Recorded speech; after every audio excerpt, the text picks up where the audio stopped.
Christopher Scott Satterwhite. Welcome to the final edition of our weekly discussion series, Race in the Community. For those who are joining us for the first time, our discussion is roughly 1 hour long. The speaker and I will talk and have occasional interactive polls for you to participate from home. We also have a moderated question and answer section, which should be at the bottom of your screen. If you have any questions, please type them in the box and ask away. We'll try our best to get to all of them. If we don't during this discussion, we'll send out a frequently asked questions to participants and hopefully answer those important questions that you wanted answered. So before I introduce Haley, I also wanted to thank all of the people that helped put this together. In particular, we have Greg Tomso, Karen Rentz over in Honors, Karen Rentz over in the Office of Equity and Diversity, also the Continuing Education Program, and the English department as well. And I also want to take just a second to thank all of our previous speakers. All of them were really great, really fantastic, and I'm super happy to have spent this time with them. So thank you all for being a part of this. And if in case I don't get to this at the very end, thank everybody who's been joining us over the past couple of weeks. It's really been a pleasure to have you all here. So thank you. Tonight, I'm honored to introduce someone who, to many of you, really needs no introduction. But for those who don't, let me tell you about this wonderful person. Hale Morrissette is a social worker and trauma counselor. A native of Pensacola, Morrissette is a regional organizer with Dream Defenders and led the campaign for police accountability after the 2019 police shooting of Tymar Crawford in Pensacola. Morrissette currently sits on the Citizen Police Advisory Committee for the city of Pensacola. Hale is a mother of 2 kids and holds a master's degree in social work from the University of West Florida. And Hale is awesome. So thank you very much for joining us, Hale. Thank you so much for having me. Well, so first off, what pronouns do you use? Oh, pronouns. My pronouns are she, her, and they, them. Okay. And also King. I don't mind being the King. We have King Hale joining us. Yes. So welcome. Yeah, we're definitely honored to have this royalty with us here. So let's jump into our questions. So I know that you come from a long line of activists. Can you tell me about your mother in particular? I know that your mother was pretty influential in getting you involved in activism and in the community. So can you tell me a little bit about your mom and how she was helpful in getting you involved? Yeah, absolutely. My mother, Rachel Gaston, is actually, she started off working at the radio station, WRNE. I grew up at this radio station from 2 years old on up. And it might have been earlier than that I was helping in there. But a lot of her work revolved around community relations and being out in the community to help people. But she was one of the people who helped raise the money and get established the MLK statue downtown. Okay. Which is where one of my first, we'll come back to it, but my first protest ever being put together was there. And then also, I mean, my mom was really influential. She helped with getting the Fiesta Five Flags parade integrated, which was wild to me when I found out that it had been segregated for so long before apparently my mother was the person who was like, no, we're not going to stop our parade so that they can have the whites only one. We're going to continue. So that's what I found out. Like after her death, that was something that she really did. But I remember being part of things like the Juneteenth committee my mom used to do. She used to be part of. She really raised me with a sense of community and taking care of other people. She ended her life. She didn't end her own life, obviously, but she, by the time she passed away, she was a prophet in our church. And she really helped build community by being part of the church and building up this wonderful Deliverance Tabernacle church that I grew up in. Okay. Well, I'm curious when you mentioned that the Fiesta Five Flags was segregated. I didn't know that until right now. Do you know much about that or when she did? No, actually, I was just sitting down one day. I don't even know what year it happened or anything, but I was talking to Mr. Hill at WRNE, and he Mhm. was just telling me all these things and saying why he was so proud of me with the work I was doing. Uh, And he just wanted me to be validated and knowing that, like, I'm carrying on a legacy. This mhm. isn't something that I just hopped up and was like, we need change or anything like that. Like, this is something that was instilled in me. And it makes me feel valid and better because I'm very big on like carrying my ancestors and carrying my bloodline along with me as I do this work. Mhm. Okay. Well, talking about some of your previous work that you've done and the work that you've been doing. So, do you remember the first protest that you went to? Either first one you went to, or the first one you organized, or But both? yeah, the first one I organized, I think, is the first one that I actually ever went to. Oh, just Yeah, but jumping in and getting started. wild enough, Yeah. right? And it was after the non-indictment of Darren Wilson Mhm. after Michael Brown's death. Mhm. It started off as like candlelight vigil that only a few of us showed up to, and Mhm. then the next time that we decided, this is when we had the Mighty Five, me, Keontae, Trina, Clarissa, Mhm. and Michael, we really put together of like getting people active and looking at our own situation. Mhm. And that first time was at the MLK statue.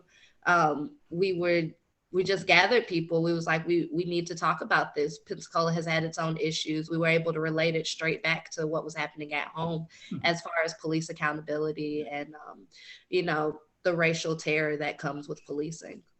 Mhm. You mentioned, Trina and Keontae and everybody in that, and that was the first iteration of the Black Lives Matter movement here in Pensacola. It's called From Pensacola. Is that right? Yeah, Yeah, From yeah. Pensacola with Love.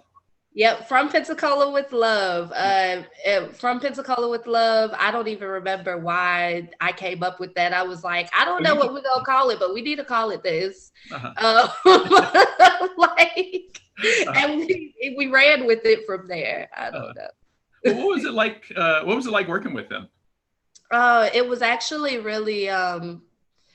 I learned a lot, especially with Keontae. Keontae had already been an organizer and knew She worked some of with the. the ACLU at that time, right? Right. She was working for the ACLU. Keontae was probably the first person that really showed me what it meant to really be strategic in the way that we work.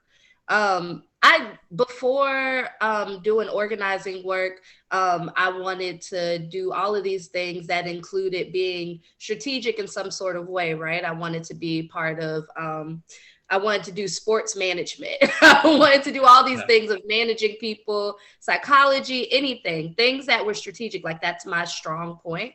And Mhm. Keontae was the first person that showed me how that works when you're actually organizing people Okay. and trying to get change. So it was it was great to be able to have that hands on and have somebody right there that was really showing and teaching as we went because it's something that happens all the time. People just say, oh, we need a change. And we don't necessarily always have like a real direction. Mhm. But I had somebody there that was like, okay, let's talk about what direction we're going to go in. And then Trina has always, I don't like being in the forefront a lot.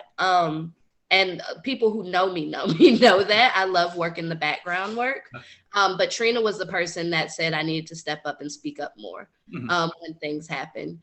And I don't know. It was just, it's awesome. Clarissa always poured into me. Michael was always right there. Like it was a great experience to be with them and learning and like ideology. Like that's where we got sharp. We Mhm. sharpened each other Yeah. for sure. Yeah, and I know that the Keontae is a lawyer now, right? Isn't she? Yeah, Yes, she's so got her proud of degree. her. Yeah, it's really great stuff. Well, it's cool to see everybody moving on in these years too, but but specifically you too. So we'll talk more about that in a few. So this now is our time for our first poll question. So we have our first poll, and Anna, would you mind putting that up? Jumped on. All right, so these questions are a little different. Before they were maybe a little trivia, but now I'm genuinely curious to see what you think. So the first question concerning race relations, are you optimistic about the direction of our country? And I'll just extend that to our community specifically too. So our country or the community. We'll see how people answer. I definitely want to see these answers. Yeah.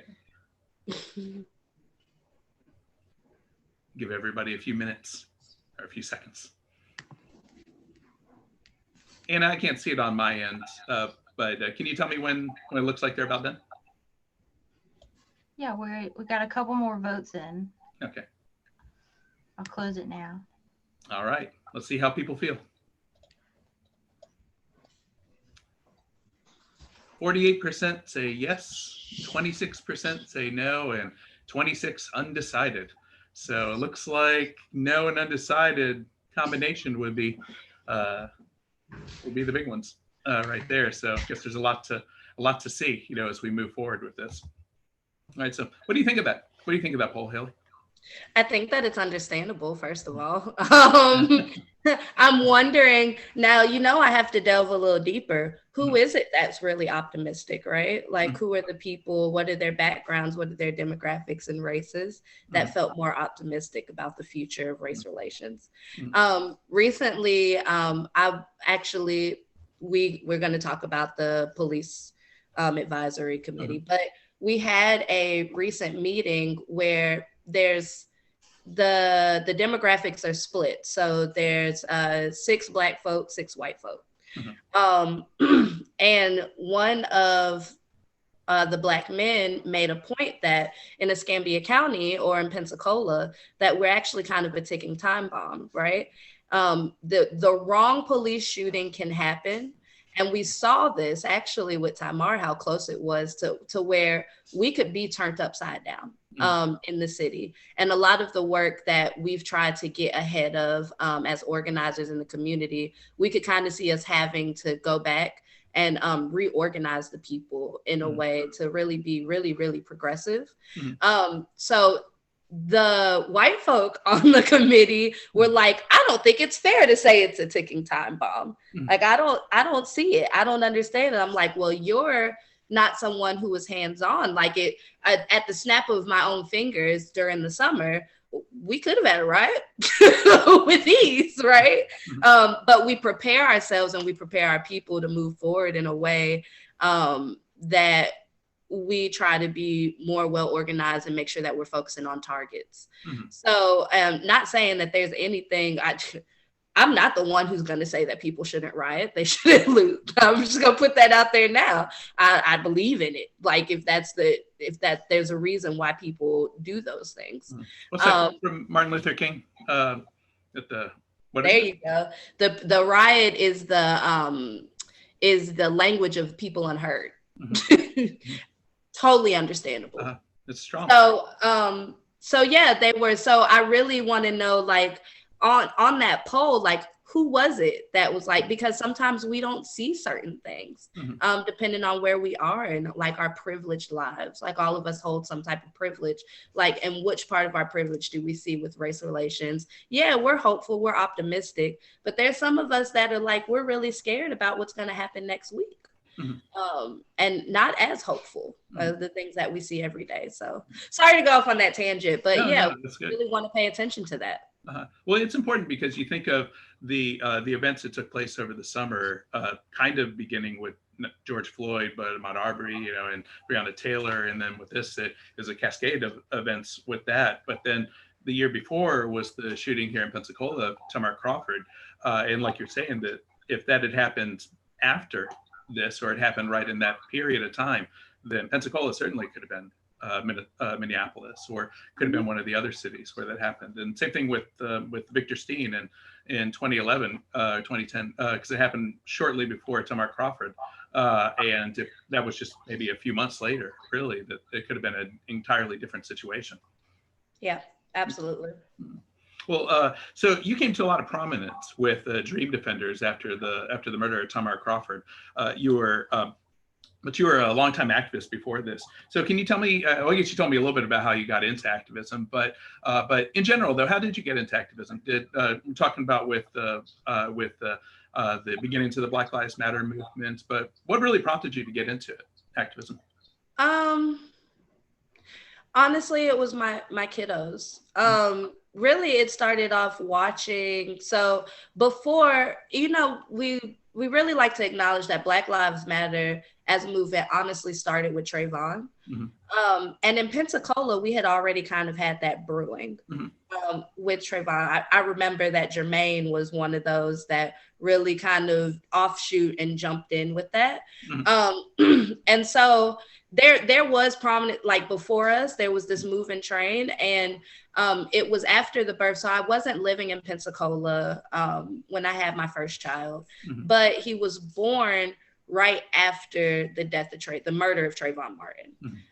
And I was watching, and of course, I've always been someone that read. My dad and my mom have both been, they're pro-Black. My mother was a little bit more on the respectable end of pro-Blackness, but my dad was always, hey, it is what it is, like what we doing.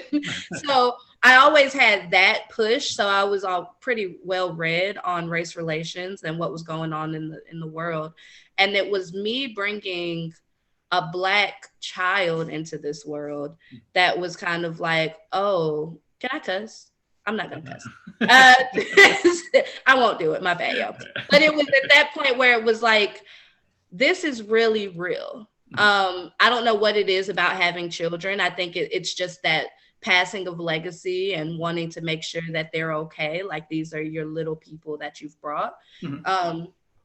And so it was too many signs. By the time my second child was born, he was born only a couple of days after Michael Brown was murdered. And I remember being in the hospital watching the Ferguson uprisings on Twitter, watching the videos of people being shot at and tased. And I was horrified. And I was like, this isn't too different, something that could happen though. Like we know of these things. This is possible, but it's just on a larger platform right now. And that's when I had really made the decision that I needed to speak out and figure out where I could jump in. It started off, I joined the NAACP, right? I was just looking for ways to be really deeply involved. And then it was like, no, you have to figure out your own route of creating a new type of way of pushing the movement. Like we're younger. And that's really how I jumped in. It was my kids. I can say 100% my kids pushed me into it. Well, I don't know if this is a weird question or not, but are you scared for him? Yeah, I'm scared for all of us. I think I'm even more, I was having a discussion. I know I talk with a lot of people, right? I was having a discussion with my mentor earlier today. And Nicholas, Lil Nico, if some of y'all know him, he goes up and he steals the show, right? Nico is the example of Black boy joy. Nico doesn't care. If somebody tells him to be quiet, I'll never be quiet. I've seen that firsthand. Nico is everything I could want in a child, being bold and just carefree. But what my mentor said was, I love this so much about Nico, but I'm really worried about how the rest of the world, white supremacy, will look at him, because we mute that carefreeness in Black children and Black people. And that's why I have such a focus on Black joy, right? I want us to have those spaces because it's looked at as dangerous for us to really have that space. And I'm really scared for my kiddos. I'm scared for Junior. Junior is huge. Junior is 8, but he's the size of a 10-year-old, and he's always going to be bigger than most. And he's the sweetest, kindest little boy that I have ever met in my entire life. And absolutely. I love my baby. But somebody could just look at him as he gets older and say, he looks intimidating. And there's nothing intimidating about him. Yeah. I fear for him. Yeah. I can honestly say that, but that's... one of my classes, we were reading the book Citizen by Claudia Rankine, and there's a line in there that says, that I fit the description because I always fit the description. Talking about, being a Black man in America and growing up, and, and how you're always fitting that description of what white society sees you as. Yeah, that's actually one of the early stories that I remember my dad telling me about. as far as the police fitting the description, right? There was a bank robbery that happened down in Pensacola. This happened in Pensacola at a bank. And the description was a black male. And my father got pulled over. It could have been terrible. This happened when I was maybe 7 or 8. I remember him telling me this story earlier on. And he just was talking about like what he had to go through in order for them to let him go. Yeah. And it was like, meanwhile, the actual bank robber is off somewhere. But once they probably saw who the bank robber was, he looked nothing like my father. Oh. You know? So that was in the Navy at that time too, right? No, he wasn't. Okay. No, he was out by then. Okay. Yeah. Yeah, he's retired Navy, is that right? Or was retired Navy? No, my daddy got kicked out. Oh, okay. We all know what the deal is. My daddy. Well, the Navy's a hard place. It was Air Force. I'm sorry. Okay. But right, I think it's well, we'll go into this. So you're a social worker also. So how do you see the connections between social work and activism?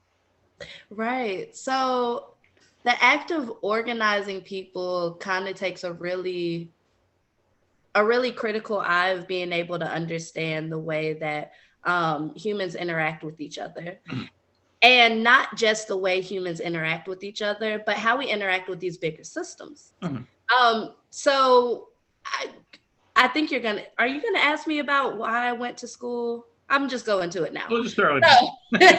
Let's just do it now. Okay. So I went back to school to get my social work degree to be a better activist or organizer, because I wanted to understand systems better. Mm-hmm. And I knew that as a social worker that I would be able to break it down from the macro. So like the big society systems that we have to deal with, down to families, down to individuals. Mm-hmm. Like, how does it affect us all the way up and through? Mm-hmm.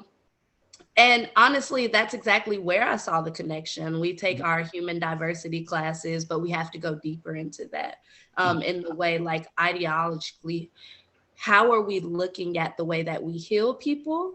But also by acknowledging that there's a system in place that is meant to oppress them even more. And that the system doesn't just oppress those it was meant to oppress, but in certain ways it comes back and oppresses those that it was meant to try to protect too, right? But we see it with the opium crisis, like things like that. And so there's like this common link. It's not just ever on an individual basis. It's always in the social work world. It's always the connections. There's always something that connects all of these things together. And so, yeah, that's really where it came from as far as me getting that MSW and trying to look at it on a larger scale. So how do we organize around these systems, or how do we break all of these parts down in order to make it better for people? And it helped me see all the subsets of people that it affects too. It's not just Black folk, it's Black queer folk, it's Black queer trans folk, it's Black folks with disability, it's white folk with disability, right? It's all of these different components of people and all of these oppressive systems that all interconnect, which is why we're so big on intersectionality and things, right? Yeah. Indigo and I were talking about that last week in our talk. Had a pretty good section in there about intersectionality. So, so when you were in school, do you feel that school prepared you for the work that you're doing, or do you feel that your life prior to college, or not college specifically, but social work in particular, or just actually getting into the field was the best preparation for you to do the work that you're doing? You know, I think because I had a different experience of already being in the field once I started school, that's what helped me. Okay. Before I decided to go to work doing social work, I was organizing, but I was just working the front desk at Lakeview. So I had already sat and peeped, like, this is how they do assessments. These are the types of questions they want. Like I said, I had always wanted to do something in the field of psychology and human behavior sciences. So I think that having that unique place of being able to experience a lot of different pieces in the field while also getting school. And I mean, I'm sure that some people that are my professors can tell you that I've argued certain people down in the classes about, nope, you're not right about that. And I know because I've experienced it. It's hard to imagine. I know that I feel like that's what prepared me, is that I was able to be hands-on while also doing the book work. Okay. But I mean, UWF is so dynamic in the way that we do social work and the way that we're kind of tight. I feel like it's a tight-knit department, or it was when I was there, in order for where I could talk to them, and every professor was super understanding of like, this is the work that's happening and we can share this within our classes and take pieces of that in order to, develop better social workers. And that's all I wanted to see. I came out with some of the greatest people. I feel like, yeah. Nice advertisement for the program here. Unsolicited too, I promise. So one of my other questions for you is, I know that you do a lot of this kind of work where you're dealing with activism, you're dealing, with, of course, with social work, as we discussed. But I know that's not the only thing you do. You're also a DJ. So how is that connected? Because I know some people might say, well, I know Hale is, doing all this other stuff with social work and, is marching in the streets. But what about the DJ part? How do you see that connected? Yes. My favorite thing in the world right now, I can't even lie, is being a DJ. DJ Hale on the ones and twos all the time. But actually, I discovered and really dove into DJing because I was looking for an outlet from doing trauma work.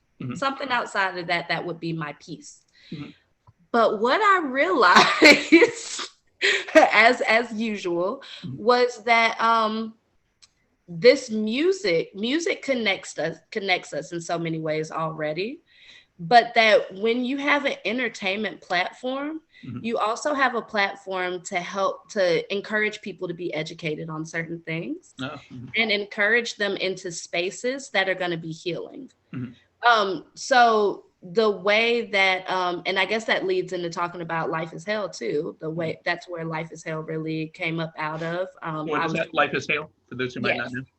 Those who don't know, Life is Hale is my passion baby. It's my business that I do events, and we're doing, right now we have a voter guide out, right? So I'm inviting people into these spaces where I'm DJing and just having a lot of fun. This is regular fun that y'all do to get away from it. But because they're experiencing so many positive emotions and positive things together, they're also taking in a lot of healing work, but a lot of educational things. So the Hood Voter Guide, right, is like up and out, but I carry some with me wherever I go as I'm DJing. And it's like the connection of being able to, I hate to say it like this, it's like that little secret, but DJs control the emotions of the party, right? We decide like how hype people are going to be. Are they going to be singing sad songs, or are they going to be ready to go and be flirty? Like which way is it going to go? And I use that to my advantage in order to get people into a good place. And I didn't realize just how impactful that was until I think I started having to organize with Dream Defenders more, because I had to really look at the ways that more and more Black folks that were organizers themselves were getting run down. We never had any safe spaces, any spaces that we would go into. It was like somebody's going to infiltrate, somebody's not going to like the way that you live your life or the way that you just are as a person. And so it's like with music, we don't have to talk to each other. Yeah. We sit there and we vibe together. We say a few words. If you're a hugging person, you hug the person. You do a two-step, but you still experience those positive emotions over that music. So how important do you think that is for you as an activist to be able to have those spaces where you're maybe not thinking about it as much, or you can let your mind take a I want to say a break, because you're still in that mode. You still know where you are, and you still know everything around you. But how important is that to you, or do you feel It's a top priority. As we build a new world, as we dream of a new world, we have to dream of a place where everyone has access to pleasure. So I'm a pleasure activist, right?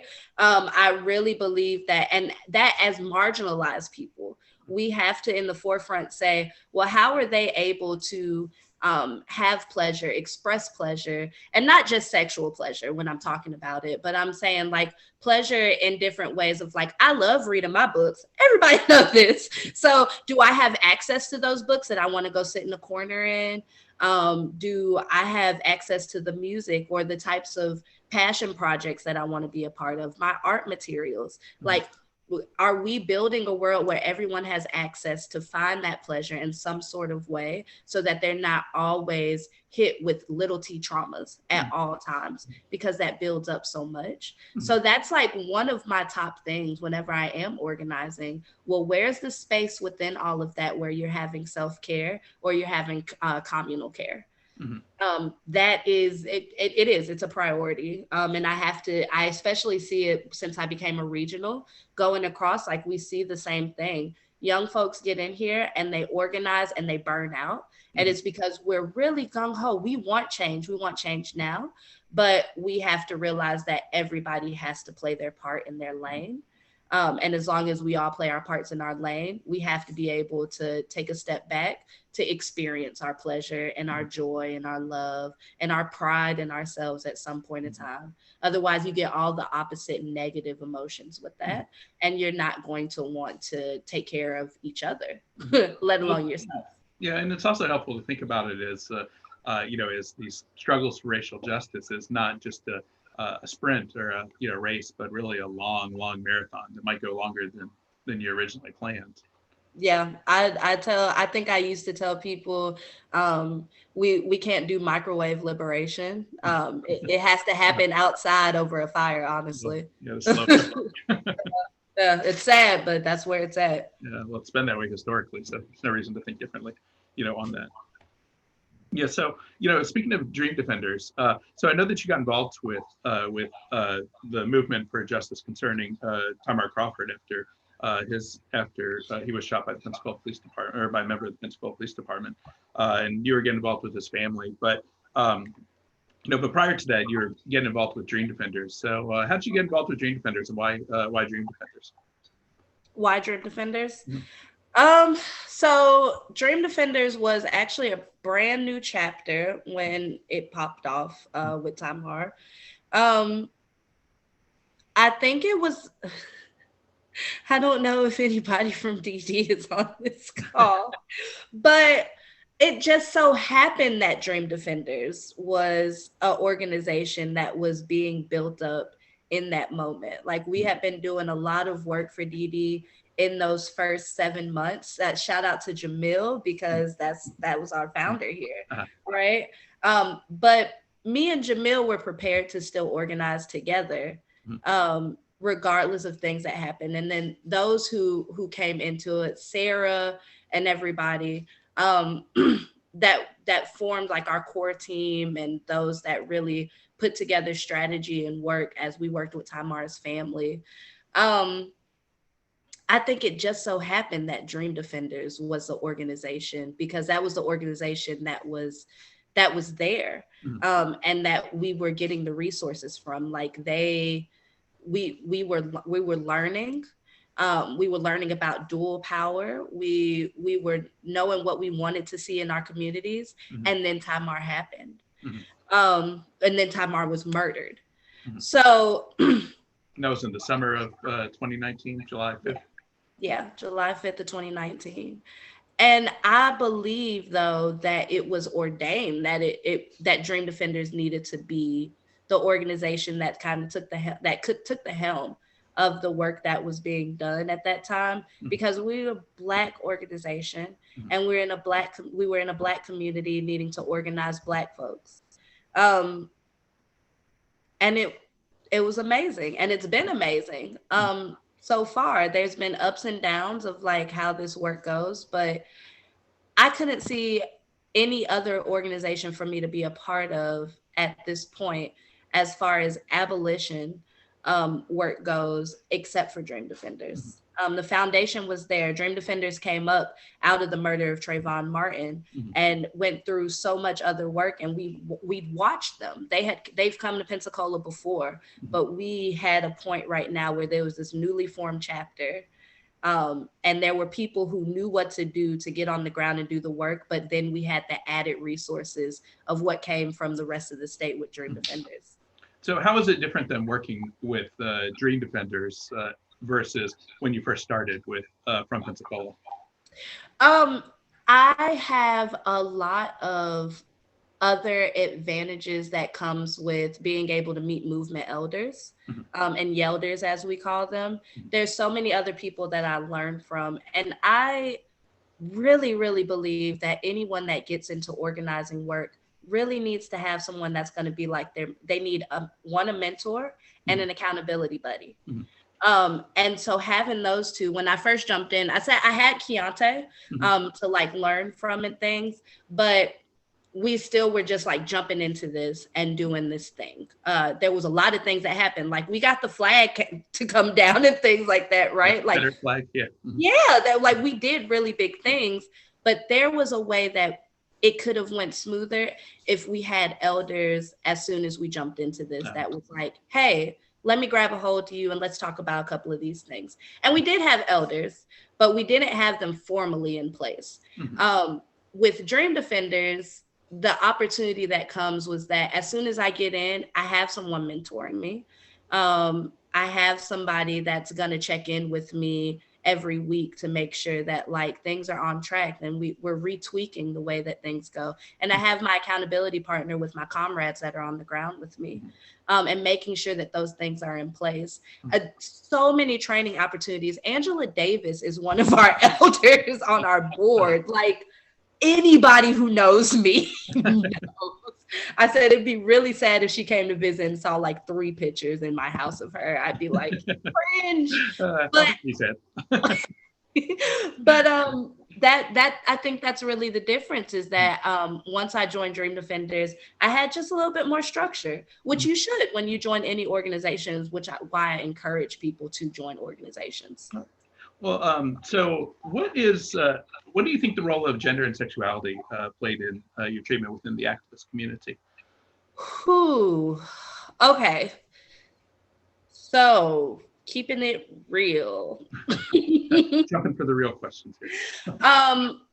A lot of the things that I took part in leading in the recent years, a lot of people didn't notice me as a leader. Of course, within our spaces, Scott, you know, right. But outside of those spaces, it wasn't very recognizable to a lot of people. And a lot of that was because I'm a feminine presenting person.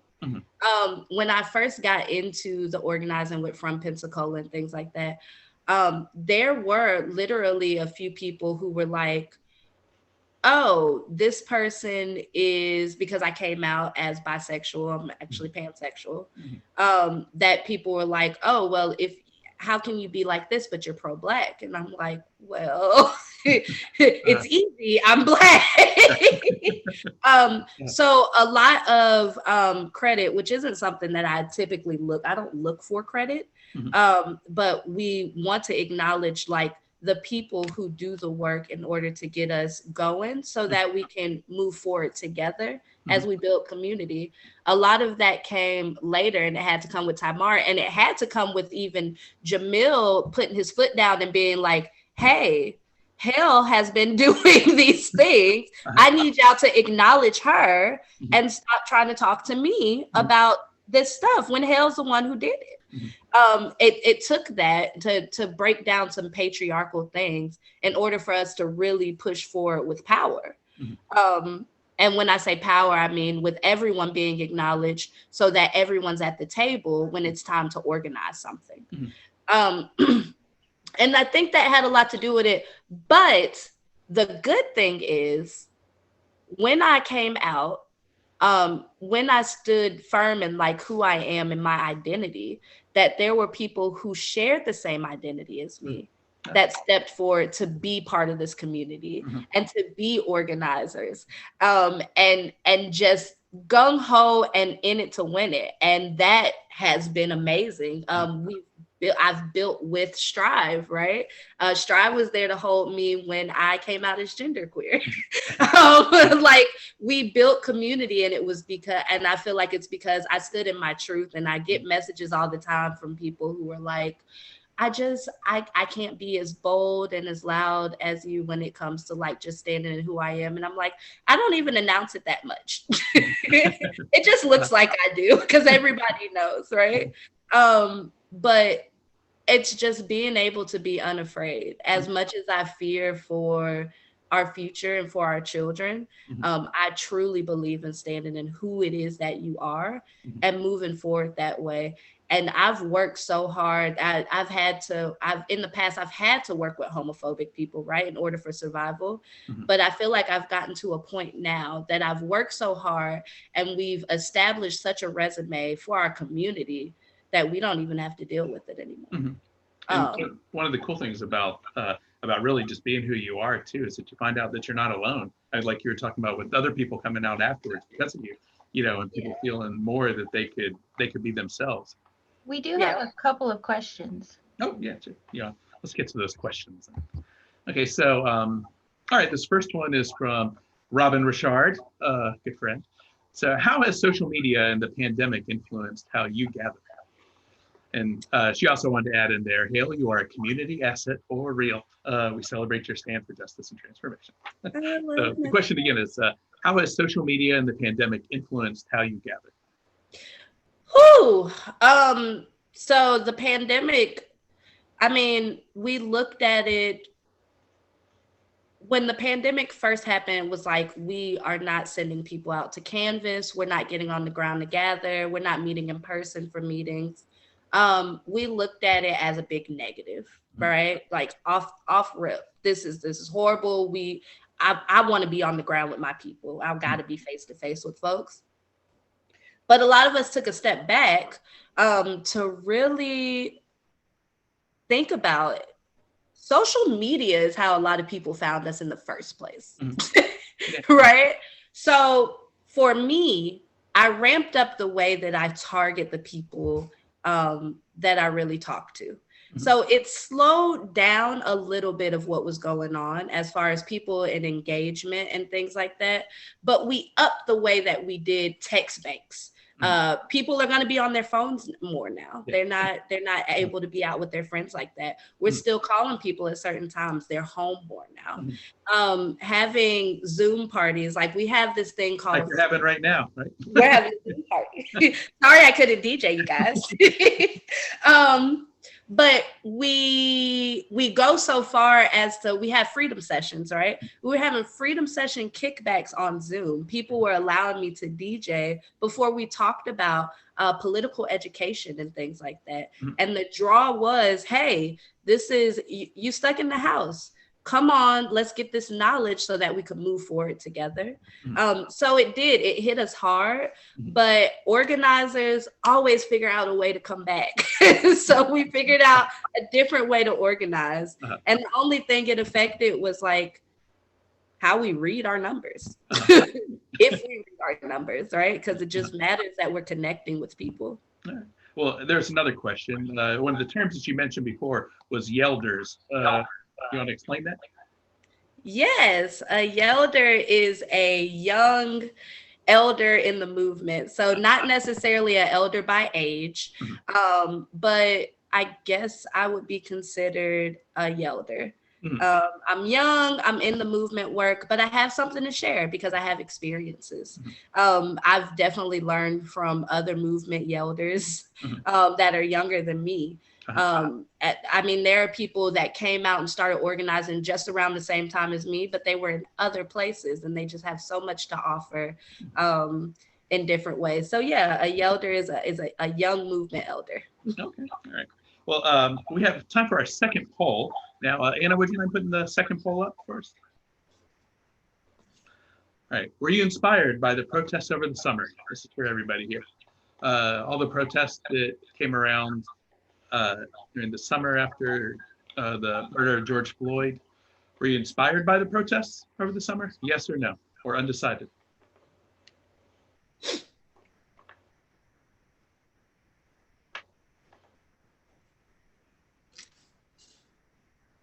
Yeah, we'll wait a second or two for this to go.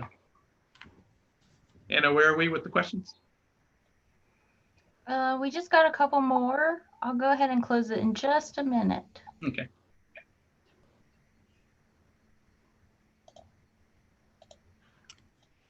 All right. A lot of people were inspired, apparently. All right. So we have 3 people inspired, 3 undecided, but no no's. Right. That's interesting. Cool. All right. So speaking of the protests, taken to the streets with both Tymar Crawford this last summer and the summer before in 2019, and then George Floyd protests, and then the combination of the two as they were being linked together.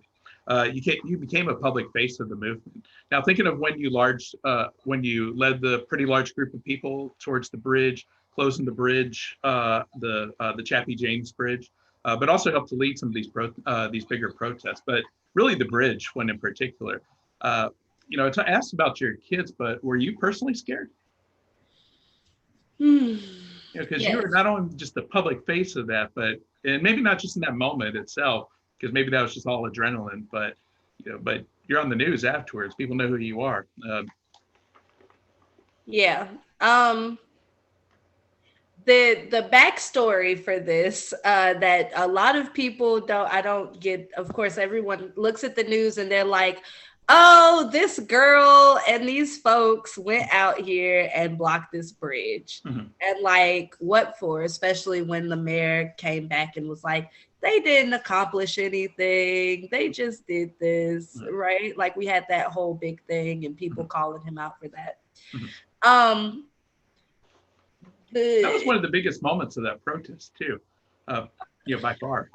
Most dramatic. Yeah, that it was a crisis that was created, but it wasn't purposeful. I can truly say that. There had always been a plan to, maybe at some point shut down this bridge in order to get an impact of what it is that we wanted and needed. We introduced demands while we were there out at the graffiti bridge, and we were like I said, having a target. We were trying to move towards this target. Shutting down the bridge was not planned that day. It wasn't. None of it was planned. It was, I had to be coached and pushed by those that I'm in movement work with to actually speak that day because I wasn't going to. Mm-hmm. And I can truly say that some of that was me speaking out of fear. I was fearful of what would happen, not just with the energy and momentum that we had out there at the graffiti bridge, mm-hmm. but what that meant for public figures and politicians when they thought that they could just show up to these areas where people were gathering and lie to them, essentially, and just get away with it. Mm-hmm. Like it was like, this is not the Pensacola we've been organizing for all of these years. This wasn't something that just started today. This wasn't something that started last year with Tymar. This had been organizing work. Like I had been calling for a police accountability board years prior before Tymar had been killed. So this wasn't something that we just jumped into right then at the moment, right? So, but at that moment, I was terrified. I was terrified of like what the outcome could be if we leave here and nothing happens. Mm-hmm. And also, well, what could the outcome be if I actually get up and what movement are we going to make? What is it that we have to do in order for this something to shake? Because this isn't working right here. They think that we're partying with them, and that's not what this is. Just this idea that, well, George Floyd, we don't think that should have happened. Okay, Tymar shouldn't have happened either. We need you to address what you did so that we move forward. So yeah, just simply terrified. I'm pretty terrified of everything, if we're being really honest. I'm actually a very vulnerable and soft person. But Well, it's hard to do this kind of work, without having a big heart, and having a big heart means that you put yourself out there. Yeah. Yeah. Well, we had a couple of questions in here too. Let me throw these up here. All right, so there's one about the current candidates for the Escambia County Sheriff, but what I thought we could do with that was maybe a link to your to the voters guide that you have. That would be dope, and I can drop it myself. Okay. Life is Hale has published a hood voter guide, and there you go. If y'all click that link, you would be able to go and take a look at it, and you'll see who Life is Hale, me and the rest of my team of people that I work with, who we endorsed as the sheriff's candidate. So, cool. So you get to find out, and you get to see all of what Life is Hale is looking at. Yes. All right. So the next question, this is from Nicole Bowman. This is what kinds of things could strengthen racial cultural competence in the UWF social work program? She also loves you. Yes, and you and my baby Tom Zizi said mwah. So what could in the social work program? More specifically, I don't know what the makeup is of our faculty and staff anymore, but we need more diversity in our faculty and staff. All over, yeah. Yeah, all over.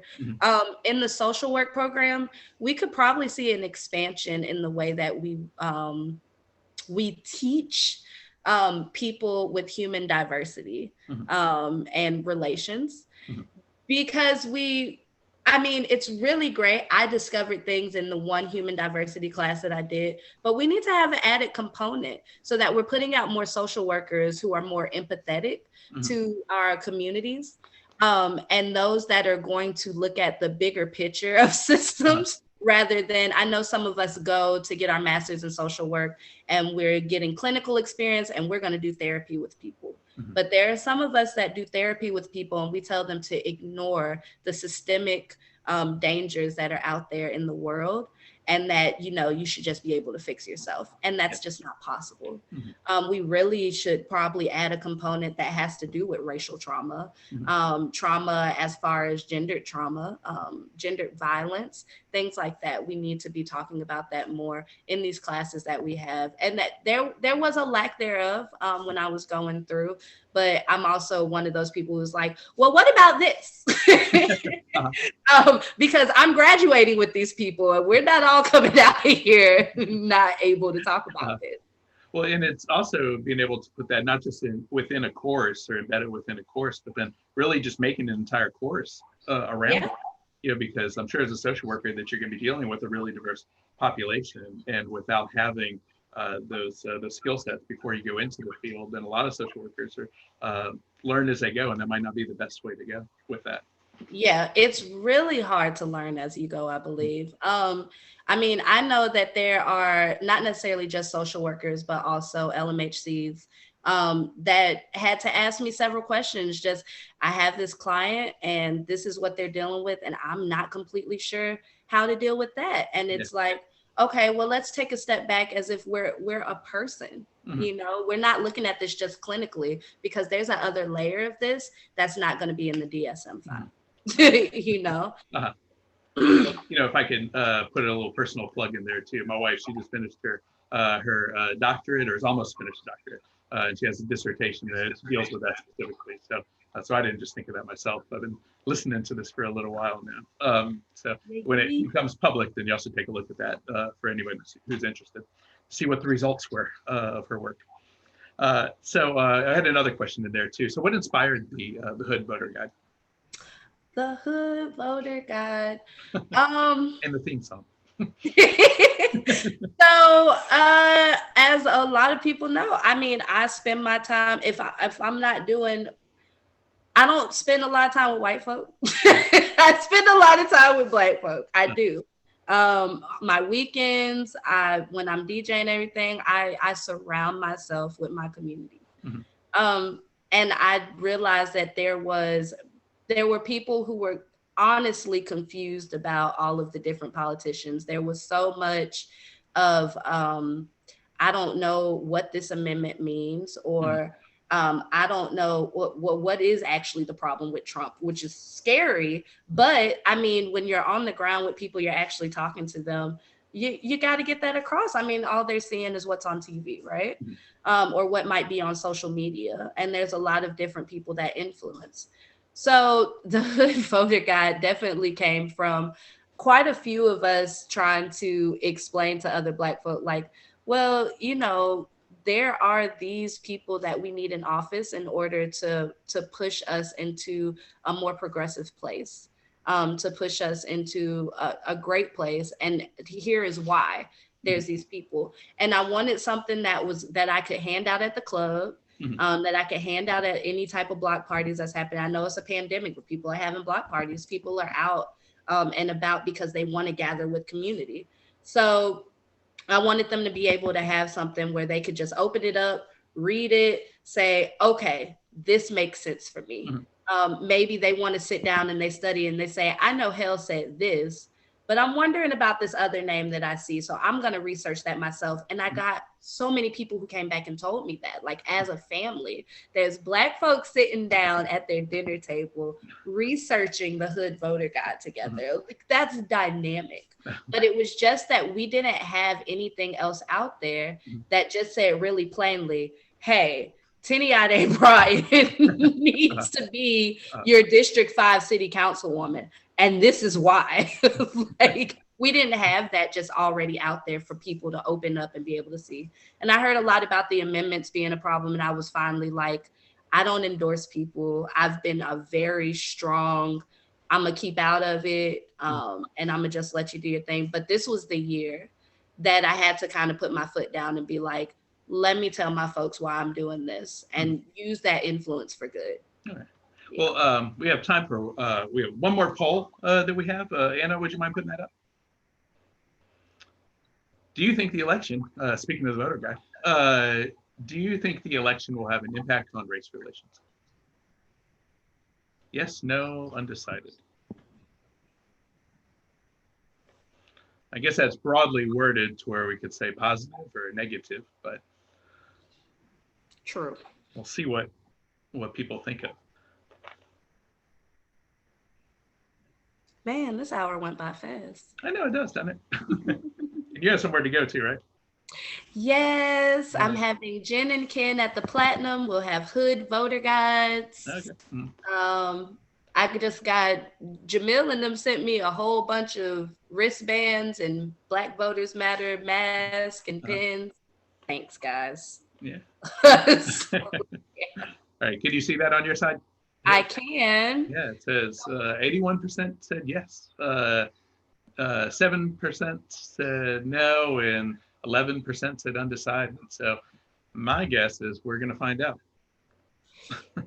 Yeah, I think we're definitely going to find out. I'm scared, but I'm hopeful. We're in this together. Yeah. No matter what. No matter what. Yeah. Well, I have one more question for you, and we did have. Let me see. We might have. Can you stick around for a minute more, or do we have? Yeah, I can try a little bit. Okay, so I got two more questions here, and then I'll throw it, and then I have my own question. So, as a white person, this is from Missy Ward. As a white person, what is the single most important thing I can do to be an ally to the local Black community?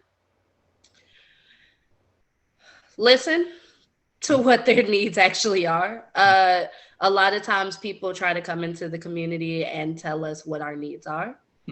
We see it a lot of times, and then they're like, okay, well, we met that need, and then they move on. But this is a very ongoing thing. So the first most important thing is to just listen while being in community with us. And I mean, from there, you will find out a plethora of ways to be the most impactful and to be the best accomplice, as I like to say, that you could be. And Missy, you're pretty amazing. So, so take it up. All right. And I have one more question here, and this is from Lauren, my wife. She jumped in here. So she says, Hale, you are an inspiration. You and your teams have achieved so much for our community. So what's next? What do you foresee on the horizon for Pensacola? What key issues should we be pushing forward on and paying attention to right now or in the near future? Oh, okay. First, Lauren, love you. Me too. And what's next? Honestly, the very next thing is what's going to happen no matter what happens with the outcome of the election.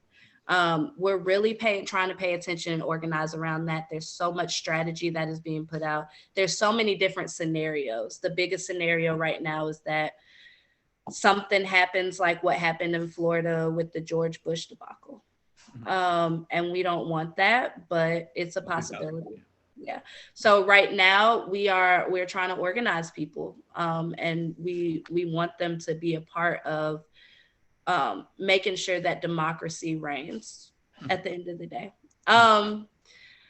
On the other side, we are trying to promote joy and love in the middle of all of everything that's so hectic and so hateful out here right now. So that's what the Life is Hale team is doing. Always, they're trying to be the little ones that bring healing spaces, and try to educate people. Locally in Pensacola, I really, really want us, I want more people to be involved in what happens with this police advisory board. We are making recommendations. This is open to the public too, right? Yes, it's open to the public. They just opened it to where you can come to the meetings and speak. And I would love nothing more than for people to come and tell those that are on the committee with me like what their needs are and what recommendations they think we should have, because we can't do this alone. This is just me representing everyone else, and we have amazing people on the committee with me also, that are representatives, that are amazing representatives. So definitely, if y'all can be involved in that, we need change. You know, I'm an abolitionist. If we can get them out of there eventually, then cool. But right now, we do what we can, and it takes all of us. Right. Well, I have one more question for you. Okay. And you can tie this in with the other, actually, I'll tie in two questions together and you can wrap it up. So as we talked about, you have two beautiful, awesome kids. Besides my own kids, they're some of my favorite in the world. And I remember that moment too, with that you were talking about early on. Tell it all the time. I will not be quiet. But anyway, so what kind of, thinking of them, you know, and then thinking of everyone else out there, what kind of world do you hope to see for them, and what gives you hope?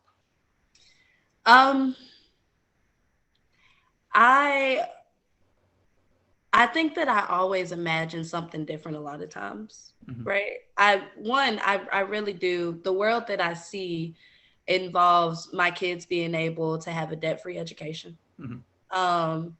They're not in fear of police coming through or just racist people just coming through and being able to end their lives in multiple ways, not just physically, but also, you know, by throwing them into this prison system where they don't belong. I imagine a world where we can really do anything. Like, who would any of us be if money wasn't an issue? I like to think about that often. Like, I think that's the reason why I jumped so head first into, I want to DJ and I want to do this and I want to do that, because like, who could stop me, even though money might be an issue? Like, I want to build this world and I want to be a part of making us be able to see what can that world look like. And that's what I see for all of us. I see a world where maybe even if there is violence, we know a way to rehabilitate and take care of each other. We're able to see each other fully. Like, that's the world that I really see, especially for my kiddos. Like, that's what I want. I want it now, but I work for it. So what gives you hope then? What makes you keep going? What makes me keep going? It's two-part. I keep going because of the past, which is because of my ancestral ties. My mother, my great-grandmother, my grandpa, all of them, like, I know that they would want us to keep going. But not only that, but I know that they dreamed of something greater too. So I want to live out their dreams. Mhm.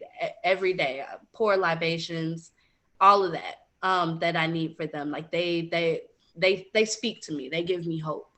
Um, but then on top of that, I don't know. I feel like I can see the future and we win. And that gives me hope too. Like that reminder for myself all the time that in the end, this is trial period. We've lost so many people. We continue to keep going. There's a reason why we're able to keep going. And it's because in the end we win. Mhm. That it goes back to thinking about Octavia Butler, right? Me and you Yeah. have talked about that. Yeah. Going from the past to the future, like in the end, what I can see is that we win. I don't know what that win looks like completely, but I know that it's going to be a win. That's a beautiful way to think about it. So, well, thank you so much, Hale, for joining us here. I really, really appreciate it. This is a great talk. So I appreciate you so much and appreciate the work that you're doing. And yeah, just as about 100 people said on here, you're an inspiration. So thank you very much for everything. Thanks, y'all. Yeah. And I wanted to thank everybody out there in Zoom land who's joining us right now. Thank you to everyone who helped put this together. Thank you to all our previous guests. You make this possible, and for all the people behind the scenes who made this possible, Anna and Daisha. And once again, thank everybody for taking the time and watching this. So I want to thank you from everyone here. And as we know, when we talk about these discussions, this won't be the last time we talk about these. These are going to be ongoing, long talks. But I hope that you enjoyed these talks, and I hope that you got to know some of these great people just a little bit in here, and hopefully you get to know them better in the future. All right. So thanks again, Hale, for joining us, and thank you, everybody. Bye. Bye.